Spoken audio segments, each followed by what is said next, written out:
When someone says, I'm disappointed, what do they mean by that? What is disappointment? I've said this before. I define disappointment as this: it's the gap, right? It's the difference between expectations. Here's my expectation, and here's reality. Reality is a lot less than my expectation. Couple examples of some disappointments that I've experienced. Maybe you can relate. I set an appointment with the DMV thinking, well, I'm going to avoid the long line. I mean, smart Jamie setting an appointment. So I get to the DMV thinking I'm in the short line. And sure, there's two lines. One line is for the non-appointment, and the other line is for the appointments. And it was this super long line for appointments, and it still took me 2 hours at the DMV. I walk away completely disappointed because my expectation was this is going to be a great, speedy experience at the DMV, and reality was, it was just as long as if I didn't have an appointment. Or maybe you can relate to the taking your car to the car shop, to the car mechanic, and you're thinking, okay, there's something wrong. It's going to cost me a few $100s.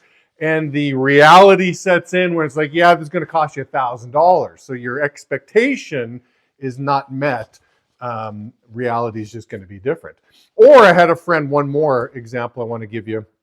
Flying to LA, want to catch the Lakers game. Maybe LeBron James's last year, who knows? He's getting a little old. And so go to the game, saving up, fly in, and LeBron James isn't playing due to load management. So it's like, oh, I had this expectation to watch LeBron, and meanwhile he's at the arena, he's sitting on the bench wearing civilian clothes. He's not playing because, of load management. And so my expectations just weren't met. So what is the remedy for overcoming disappointment? How can we avoid disappointment? And the name of the game is under promise, over deliver. In my opinion, under promise, over deliver is a mindset that I want to take with me in every area of my life.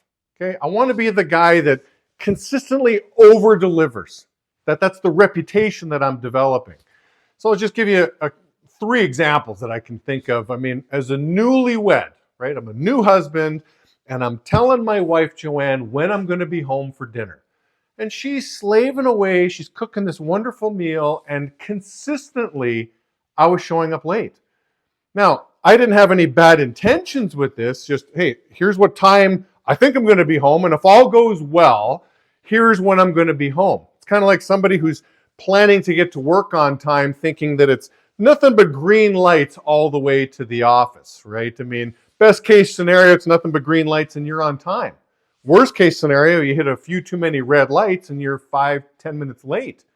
Okay, so again, plan accordingly. I don't want to go too far off track on the green light scenario and showing up to work on time, but I wasn't factoring in curveballs that were thrown in at the end of the day, and I'd sometimes show up an hour late for dinner. So now I've got this upset wife, and she's got cold food sitting in the microwave for me, and I'm like, maybe I have to stop telling her what goal I have for being home. And if I underpromise, overdeliver, if I say, well, I'll be home at 8 o'clock, but I really show up at 7:15, it's a pleasant surprise. Okay, so that's one area that I would try really hard to make sure that I'm over-delivering on.